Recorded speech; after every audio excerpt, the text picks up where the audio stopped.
As the clock struck midnight on New Year's Eve, my sister's shrieks sliced through the ambient music and the festive pop of champagne corks. "Oh my God, we're ruined!" My mother crumpled to the marble floor like a puppet with its strings cut. My father stood motionless, his face as pale as the limestone hills outside. Just 3 minutes earlier, he'd been screaming into his phone, "Ava, where in God's name are you?" I had answered, my voice calm and crystal clear. Did the family appreciate my little gift? "My name is Ava Sterling. I'm 29, and I run a sculpture studio in Austin, working with clay and stone. To the Sterlings of Westlake Hills, the reigning dynasty of Texas luxury real estate, I have always been the artistic failure, the one who chose to play with dirt for a living. They've spent my entire life reminding me that I'd never live up to my brother, the company's COO, or my flawless sister, the corporate attorney. What they never knew was that for the past 3 years, I had been quietly tracking every single dollar they schemed to hide from me. That one single box, delivered at precisely 11:30 p.m. on December 31st, changed all of our lives forever. And the whole thing started 10 days earlier, when I went home early to help with the most extravagant New Year's Eve party the Texas Hill Country had ever witnessed, believing that maybe, just maybe, this time would be different. If you've ever had a family that made you feel small for daring to follow your own dreams, I'd love to hear your story in the comments. Let me know where you're watching from. I read every single one, but stay with me, because what unfolded next is something not even I could have possibly imagined. 10 days before New Year's, my mother's text message sat on my phone, unread for hours. "Come home early, Ava. This party is going to be our masterpiece. Everyone from Houston to Dallas will be here. I need you." It was the first time in years she had asked for my help in that way, with a tone that bordered on pleading. I sat in my studio, surrounded by half-finished sculptures waiting for their final polish, and stared at the screen. Perhaps this was her version of an olive branch, a signal that things could finally change. So I threw a few outfits into a duffel bag, carefully wrapped the limestone sculpture I'd been carving for Dad, a sleek, twisting agave plant I was particularly proud of, and started the engine of my beat-up pickup truck. The drive from my warehouse studio in East Austin to the opulent enclave of Westlake Hills was just under an hour, the funky murals of the city giving way to manicured lawns and sprawling estates. As late afternoon settled in, I turned onto the long, crushed granite driveway, shaded by ancient live oaks. The sun was setting, painting the horizon in fiery strokes of orange and pink. The house rose before me, a monument of glass and native stone designed to blend into the rolling hills. Even from the gate, I could see the frantic preparations. Landscaping crews were meticulously stringing tiny LED lights along the edge of the negative edge pool. A rented scaffold for a fireworks display was being erected near the outdoor kitchen, and enormous white event tents were rising on the back lawn to accommodate the inevitable overflow. This was never just a party. It was the Sterling's annual assertion of power, a magnet for developers from California, oil investors from the north, and every important branch of our sprawling family tree. I parked next to the 7-car garage, grabbed my bag and the wrapped sculpture, and walked toward the massive pivoting front door. It swung open before I could even touch it. There was Sophia, our housekeeper of 2 decades, her apron lightly dusted with flour. "Miss Ava, just look at you. It's been far too long." She pulled me into a brief, warm hug, the small silver crucifix she always wore cool against my skin. Sophia had always been my secret ally in that house, slipping me extra servings of her incredible enchiladas and asking genuine questions about my latest projects. "Your mother is out back with the party planner. Come inside, come inside." I stepped into the cool marble entryway, the air thick with the scent of fresh-cut cedar from the diffusers, and something sweet and spicy baking deep within the house. They'd redecorated again. New enormous abstract paintings hung on the walls, and a colossal branching chandelier that probably cost more than my studio's annual lease now dominated the two-story foyer. It hit me then, as it always did. This was wealth built on land acquisitions and ruthless deals, every polished surface a declaration of control. I forced the thought down, clutching the heavy sculpture in my hands. Maybe Dad would finally hold it, feel the weight of the stone I had spent weeks shaping. Sophia guided me through the great room, past panoramic windows that framed the hill country landscape. I could hear voices drifting from the kitchen, planners issuing sharp commands about oyster bars and champagne towers. My mother, Eleanor, emerged from a hallway, a tablet in her hand. Her ash-blonde hair was perfectly styled, and she wore a crisp white linen pantsuit, as if she were already posing for a magazine spread. "Ava, you're here." There was no hug, just a swift, evaluating glance over my jeans and simple blouse, the way she might assess a property for its flaws. "The guest suite in the West Wing is ready for you. Your old room is being converted into a wellness center. We needed the space for the personal trainers." The words were delivered with a casual indifference that felt like a slap. That room had been my sanctuary for 18 years. The walls were still the deep terracotta I had painted myself. The shelves still bore the faint marks where my first clumsy clay creations had once sat. Now it was just space. I swallowed the lump forming in my throat. "Sounds practical, Mom. I brought something for Dad. I thought he might like to see it before all the madness starts." She barely gave the wrapped object a second look. "He's in his study with Ethan and the others finalizing some numbers for his toast. Don't interrupt them unless it's important." Her tone was clipped. All business, the same tone she used with contractors who dared to go over budget. I just nodded and made my way down the hall, the sculpture suddenly feeling heavier.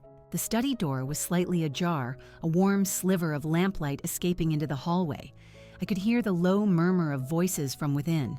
I lifted my hand to knock, but my father's voice stopped me dead. "Ava needs to face facts. That little art hobby of hers isn't earning more than a few thousand a month, if that. We're doing this for her own good." My breath hitched in my chest. I froze, my hand hovering, the sculpture in my arms now feeling like a block of lead. Through the narrow gap, I could see them all. My father, Robert Sterling, was leaning back in his enormous leather chair, his distinguished silver hair glinting under the desk lamp. My mother, Eleanor, was perched on the arm of his chair, her tablet forgotten. My brother, Ethan, 34, and already the company's COO, was tapping figures into his phone. My sister, Chloe, 31, the sharp-witted attorney who sealed every family deal with a predatory smile, was there too. And across from them sat a man in a severe suit I didn't recognize. The family's new financial advisor, flown in from New York. His briefcase was open on the table, revealing rows of spreadsheets. "The timing is perfect," Ethan said, his voice as smooth as the expensive bourbon he was swirling in his glass. "New Year's Eve, a full house. All the aunts, uncles, the entire network. Dad gives his big speech about family and legacy. Then we pivot. We show her the projections. Her studio's pitiful earnings versus a real entry-level position at Sterling Estates. An entry-level marketing role," my mother added. "$75,000 base salary, full benefits. She signs the relinquishment papers right there in front of everyone so she can't make a scene." My father nodded, bringing his fingertips together to form a steeple. "Exactly. The intervention is completely scripted. Eleanor, you'll handle the emotional part. Express our deep concern for her future. You have to sell it as tough love." My mother leaned forward, her voice softening into a practiced, persuasive coo. "We'll just say we've been worried sick for years, watching her waste that business degree on crafts, but we're here now to help her get back on a real career path." The advisor cleared his throat, turning a page. "Financially, this is airtight. Based on her studio's location and a lack of visible assets, Our estimate puts her annual income at $35,000 tops. When we contrast that with corporate stability, she'll see the logic." He paused. "And the trust transfer, $32 million into the Nevis holding company by the end of the quarter, protects the core family assets from any potential instability." He glanced at Ethan, who let out a short, ugly laugh. "From Ava's instability, you mean? We can't have her getting some wild idea to sue for a bigger piece of the pie when she finally grows up." Chloe laughed, a sound that was sharp and brittle. "Oh, please. You remember Thanksgiving? She showed up wearing some ridiculous vintage caftan, talking about her kiln firing schedule like it was a quarterly board meeting. If we don't step in now, she'll tarnish the family name. The Whitman's daughter just made partner at her law firm, and our sister is busy making mud pies." I had felt my heart break over their disappointment before, but this was different. This wasn't about estate planning. It was calculated theft disguised as concern. It was about safeguarding their fortune from the one daughter who dared to build something of her own instead of just closing deals. My father's voice dropped, becoming colder. "Once she signs, we move fast. Sophia will clear out her old things from the studio that very night. Her tools, her sketches, all of it goes to storage or gets donated. No more half measures. She either commits to the family or she walks away clean with nothing." The room was silent for a moment, the only sound the clinking of ice in their glasses. Chloe raised hers in a toast, to new beginnings for all of us. A hot rage flooded my body, a roaring sound building in my ears. 32 million, my inheritance, my birthright, being siphoned away into a secret account because I chose stone over stock options.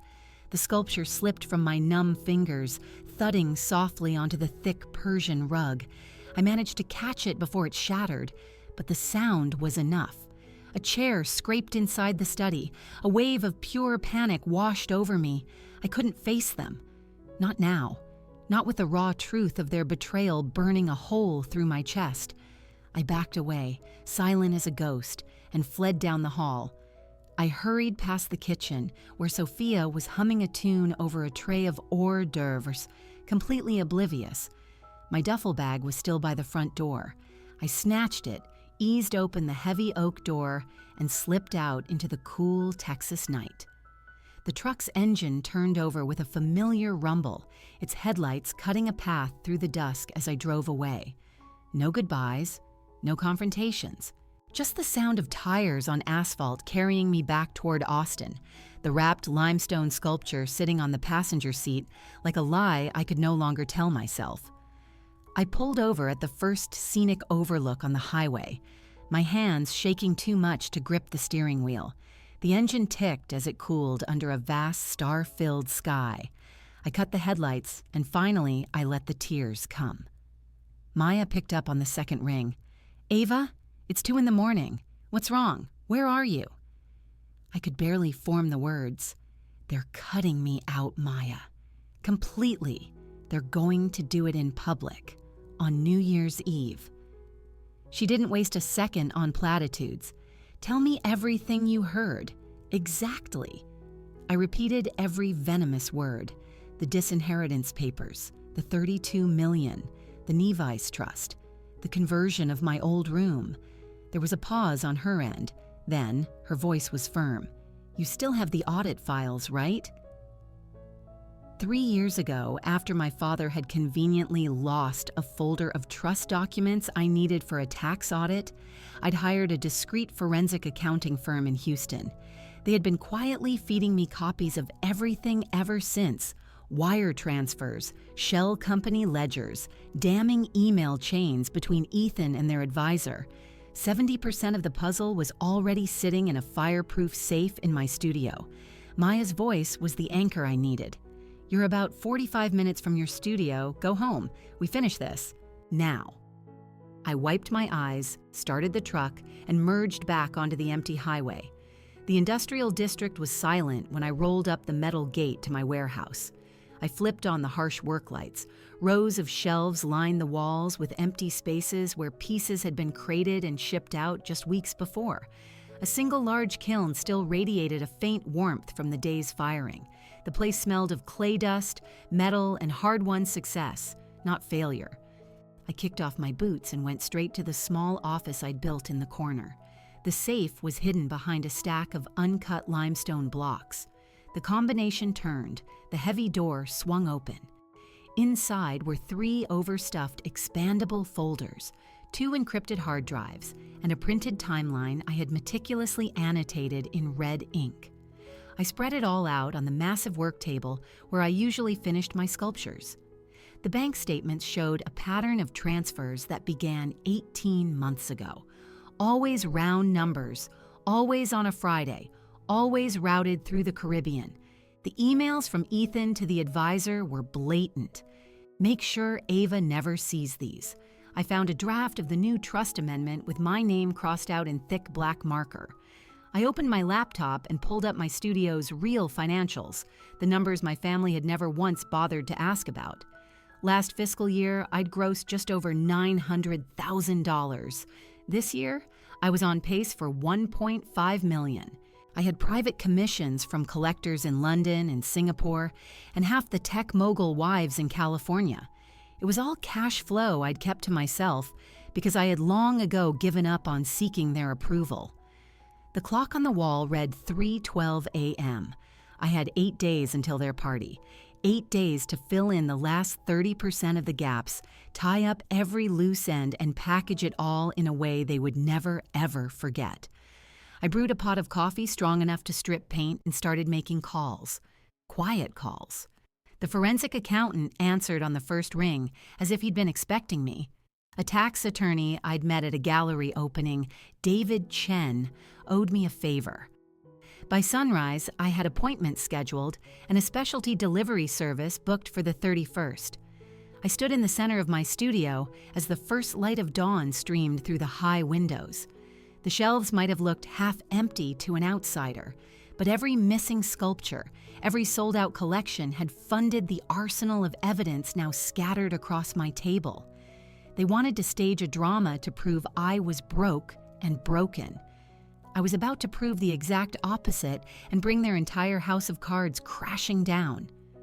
The decision settled in my chest, like a perfectly centered piece of clay on a potter's wheel. No more hoping they would see me, no more questioning my own worth. They had drawn a line in the sand. I was about to bury them under it. The very next morning, I was sitting in David Chen's sleek downtown office.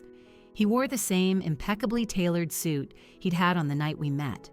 He slid a fresh legal pad across the glass conference table. "Show me what you have." I upended the 3 folders and placed the 2 drives squarely in front of him. He let out a low whistle. "You weren't exaggerating. This is a federal case with a bow on top." We spent the next 4 hours cross-referencing every single transfer.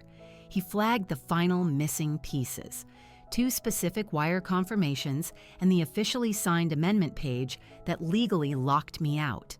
His paralegal had them pulled from public records before we even broke for lunch. By 2 in the afternoon, we had a binder that was 3 inches thick, 250 pages, all tabbed, highlighted, and notarized in triplicate. 2 encrypted USBs went with the package, 1 master, 1 backup. David leaned back, looking at me over his glasses. "You're absolutely sure you want to deliver this on the 31st? "At 11:30 p.m. M sharp, I said, right before the countdown. He didn't question me again. My next stop was a custom woodworker's shop in South Austin that I'd used for shipping crates. The owner owed me for a major $15,000 installation I'd done for his home last year. On a piece of butcher paper, I sketched out the box. Dark aromatic cedar, blind dovetail joints, brass hinges. The Sterling family crest, a stylized S, was to be laser-etched on the lid. The interior would be lined with charcoal gray suede, with a recessed compartment for the binder and a velvet-lined tray for the drives. He promised it would be done in 6 days, with a discreet white-glove delivery on the 31st. I paid him in cash and walked out. Back at my studio, I opened the group chat I'd kept with my 4 closest friends from college: Maya, Dylan, Mara, and Leo, the 4 people who had never once called my work a hobby. I typed, "Need the big house on the bluff in Fredericksburg for New Year's. 10 of us, max. Money is no object." Maya's reply was instantaneous. "Already booked it last month when you mentioned you might bail on your family. You're welcome." Dylan sent a champagne bottle emoji. Mara dropped the rental link. Leo just wrote, "We've got you. Always." I booked private chefs, a mixologist, and a local band that played gritty Texas blues under the stars. The villa had a heated infinity pool overlooking the rolling hills and enough bedrooms for everyone. I paid the entire amount up front, no cancellation policy needed. As night fell, the harsh lights of my studio buzzed overhead. I sat at my cleanest work table with a single sheet of heavy cream-colored cardstock and my favorite fountain pen. I wrote slowly, each letter a deliberate act. Robert, Eleanor, Ethan, Chloe. You spent my entire life telling me I would never be enough. Tonight you will learn what enough truly costs. The originals of these documents are already with the IRS and the Family Trust's primary legal counsel. What you are holding are mere copies. Happy New Year. There will not be another one from me. Ava. I blotted the ink, folded the heavy page once, and slid it into a matching envelope. I sealed it with dark red wax, pressing my own personal seal into it, the same one I used for my certificates of authenticity. I walked the studio floor one last time, running my fingers over the cool, empty shelves. The kiln ticked softly as it cooled. Every tool was in its place, every surface wiped clean. The studio had never felt so ready. I placed the sealed envelope on top of the binder, closed the suede-lined flap of the prototype box the woodworker had dropped off, and locked it. It weighed exactly 12 pounds, heavy enough to feel like judgment. For the first time in years, my hands were steady. Each step had been a precise, measured movement. The clay was centered, the walls were pulled high, the rim was perfectly finished. All that was left was the fire. I switched off the lights, set the alarm, and walked out into the warm Texas night. 8 days felt like more than enough time. New Year's Eve arrived. Back at the mansion in Westlake Hills, the estate glittered like a mirage under a star-drenched Texas sky. A procession of black Escalades and white Bentleys snaked up the half-mile driveway, their headlights sweeping across ancient oak trees wrapped in thousands of tiny white lights. Valets in crisp white jackets darted between cars as doors slammed in a syncopated rhythm. A crimson carpet stretched from the motor court to the towering bronze front doors, flanked on both sides by dramatic gas torches that hissed and spat flames into the cool December air. Inside, the temperature was a perfect 72 degrees, but the atmosphere felt electric, almost volatile.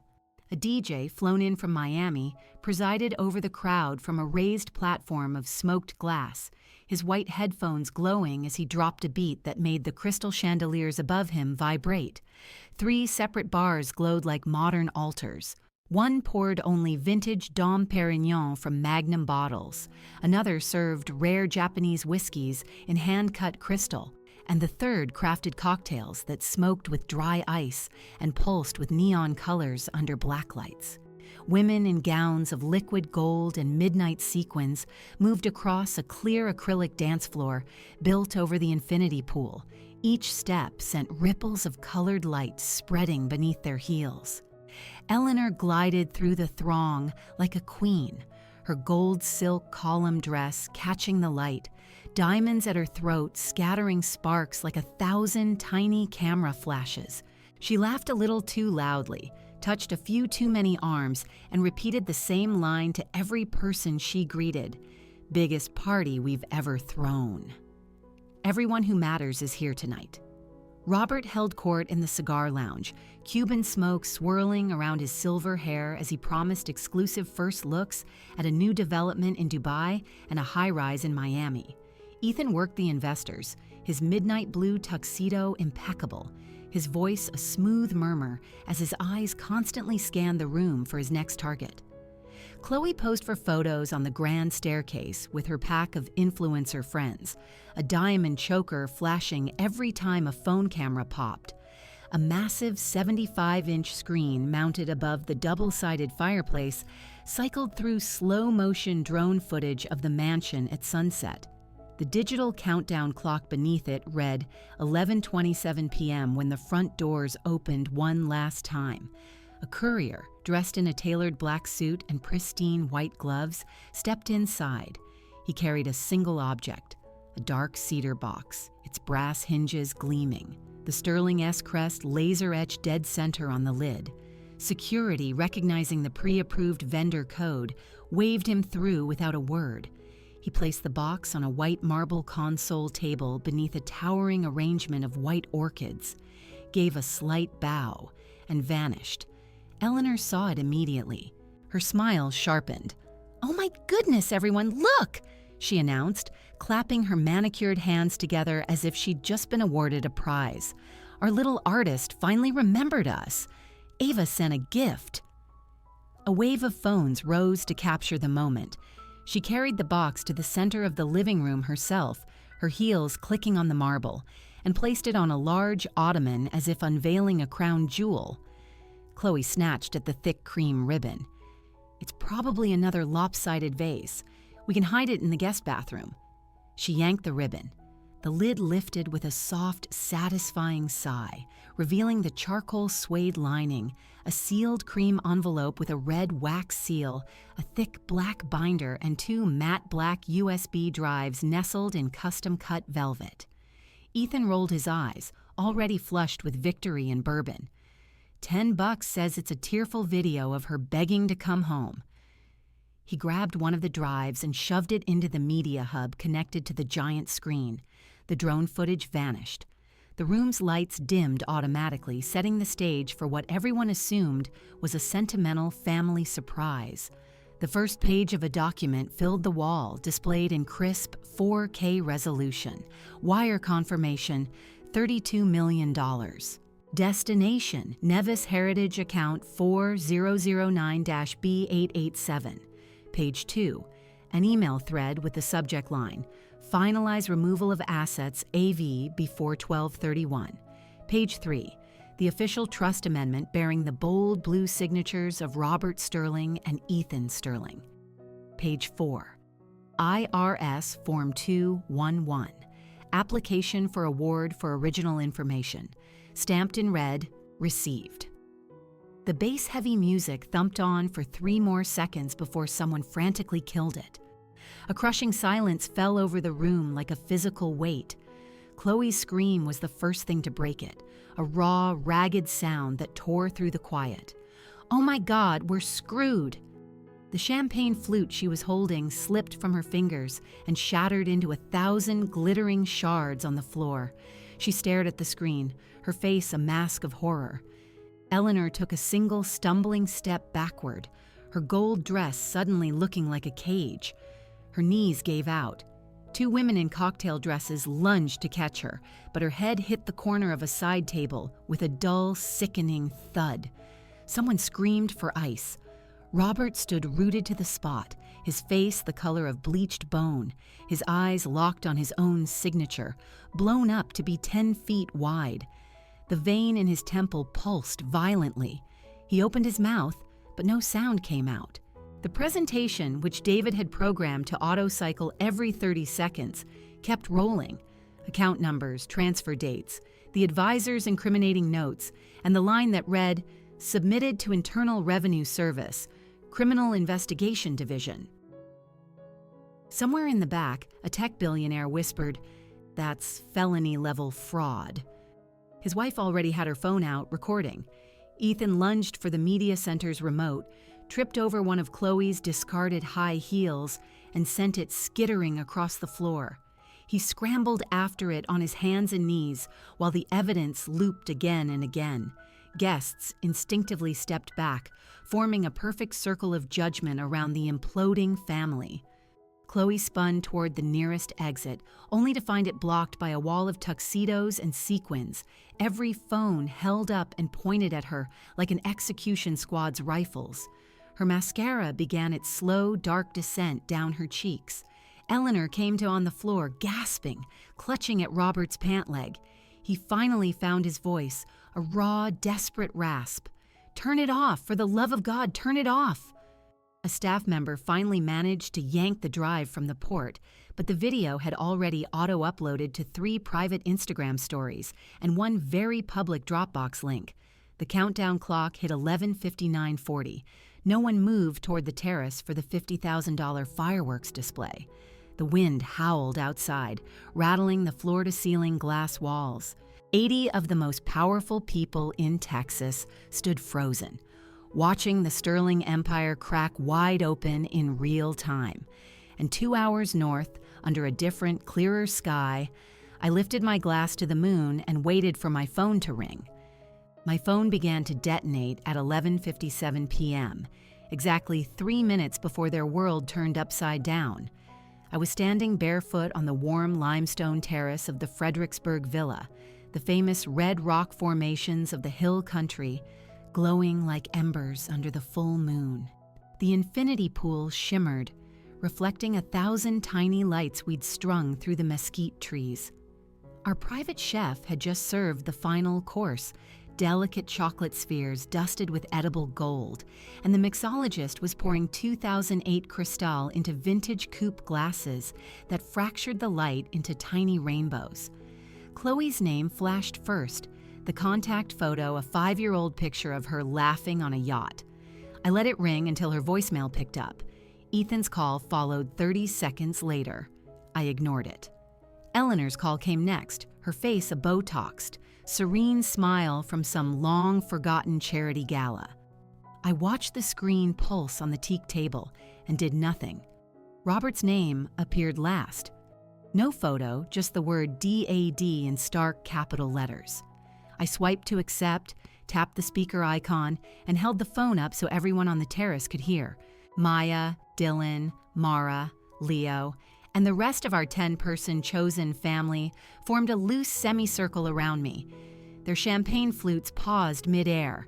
The roar that erupted from the speaker was so violent it almost blew out the mic. "Ava, you psychotic, ungrateful little..." He used words I had never, ever heard him say. The terrace fell completely silent.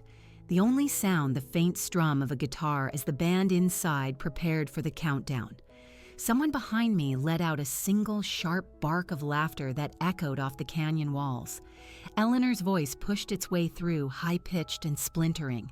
"Baby, baby, please pick up. Please just come home. We can fix this. We can say it was all a terrible joke.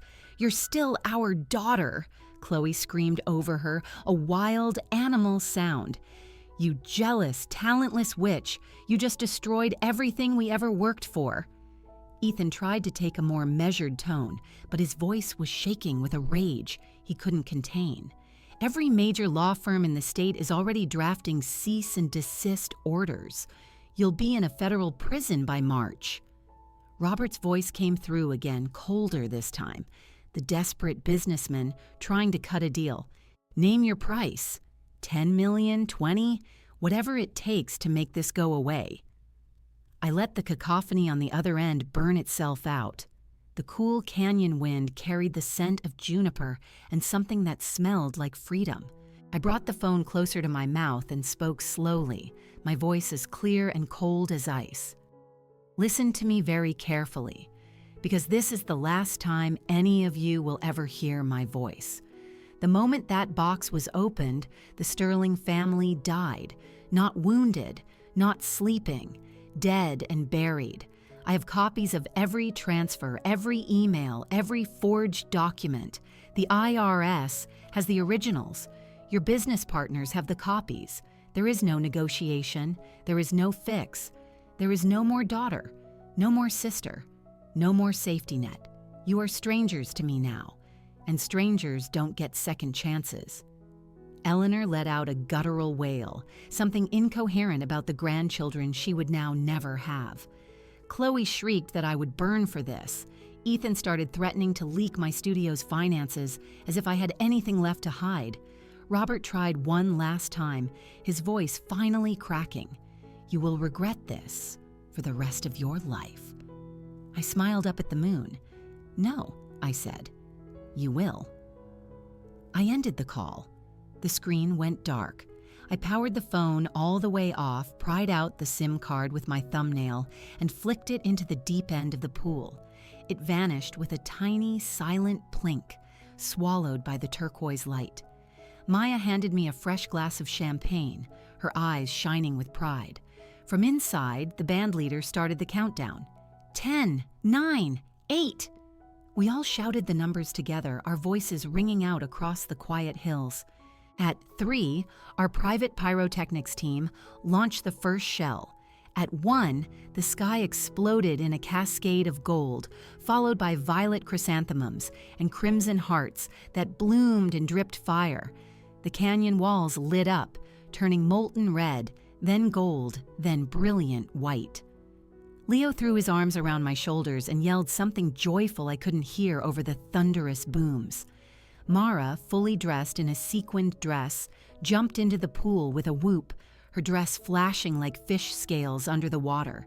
Dylan's drone hovered above, capturing the whole scene in 4K, an audience of 1 for our private victory. I raised my glass to the explosions overhead and drank until the bubbles burned my throat. The champagne tasted like justice. It tasted like oxygen. It tasted like the first day of the rest of my life. Much later, after the fires in the outdoor pits had burned down to glowing embers and the others had drifted inside to crash on couches and in guest rooms, I remained on the terrace alone. The canyons were silent again, ancient and unmoved by our small human dramas. I leaned against the warm stone railing and spoke into the darkness, my voice so soft that only the desert could hear. "Happy New Year, Sterlings. Enjoy the consequences." 4 months later, the first official letter from the IRS arrived at the Westlake Hills mansion. It was delivered by certified mail, and Robert signed for it with a hand that had developed a permanent tremor. The return address read, Department of the Treasury, Large Business and International Division. Inside was a notice of deficiency for unreported offshore income totaling $32 million. The penalty was a 75% fraud assessment plus compounded interest. The grand total due was $23,800,000 and change. They had 90 days to pay. 2 weeks after that, the investment fund from Dubai that was backing the new marina resort canceled the joint venture. The email was a single, brutal line. In light of recent regulatory concerns, we are withdrawing our letter of intent. The Miami group pulled out 48 hours later, citing reputational risk. 2 massive projects representing over $400 million in future revenue vanished overnight. Ethan lasted exactly 9 more days as COO. The board held an emergency session and voted him out unanimously. Security escorted him from the building carrying only a small banker's box. His LinkedIn profile remained frozen on open to new opportunities for months. Chloe's husband filed for divorce that same month. His attorney attached the Nevis trust documents to the petition, claiming that half of the hidden assets were marital property. A judge promptly froze every account bearing her name. Her country club membership lapsed. Her Range Rover was repossessed from the club's parking lot while she was inside, having lunch with women who now looked straight through her. Eleanor's social calendar became a barren wasteland. The charity galas quietly removed her name from their host committees. The Austin Museum of Art Board politely accepted her resignation. Her group texts went silent. The only notifications she got were, "So-and-so has left the group." Her grandmother, Isabel Sterling, summoned the 3 of them to her sprawling ranch in the heart of the hill country. At 92, she was still the family's unshakable matriarch. She slid a set of revised estate documents across the antique coffee table. Robert, Eleanor, Ethan, and Chloe were now listed under a single clause, intentionally omitted. Everything, the ranch, the commercial real estate holdings, the family foundation, was rerouted to distant cousins and a handful of animal shelters. Isabel's final words were simple. You tried to steal from your own blood. Blood never forgets. The house itself went on the market 6 weeks later. The listing photos showed the same marble floors, the same infinity pool, the same breathtaking views, only now it was priced 25% below market value. Buyers circled like vultures, making lowball offers because everyone in town knew the story. Robert aged a decade in 4 months. The distinguished silver at his temples turned snow white. Eleanor started taking prescription pills with her breakfast. Ethan moved into a generic 2-bedroom condo and stopped answering his phone. Chloe fled to a wellness retreat in Costa Rica and never posted on social media again. The sterling name vanished from new construction cranes. Old signs were taken down. The empire didn't collapse in one spectacular explosion. It bled out slowly, publicly, and painfully. By the end of that summer, I was on a one-way flight to New York with 6 crates of my newest sculptures in the cargo hold.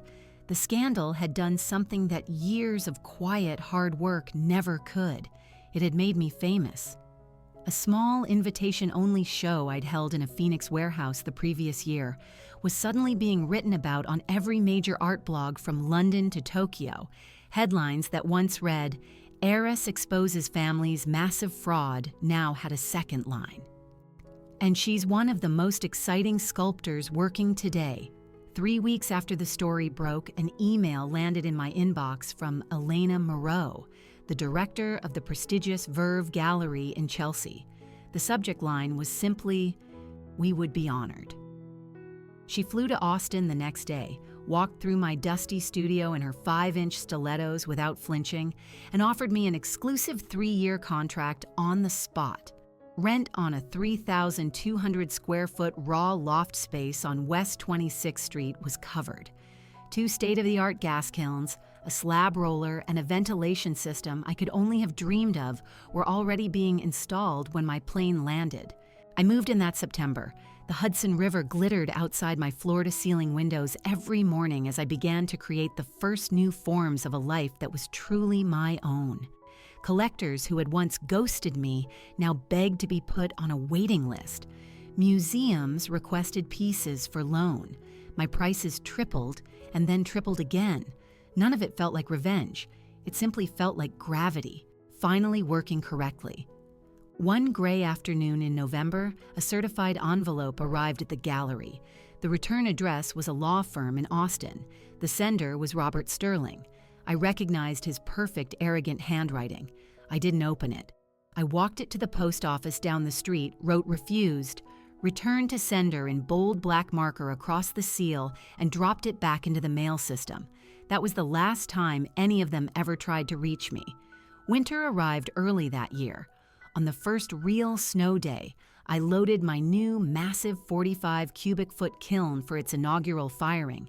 There were 40 pieces inside, tall, slender forms with cracked desert glazes, massive platters in deep iron reds, and bowls so fine they rang like bells. I set the program for a high-fire cone 10, closed the heavy insulated door, and pressed start. The heating elements began to glow orange through the peephole. Outside, the snow was muffling the city into a deep, peaceful hush. Inside, the kiln began to roar like a sleeping dragon. I poured myself a single mug of coffee, walked to the window, and watched the fat, lazy flakes drift down over the Hudson.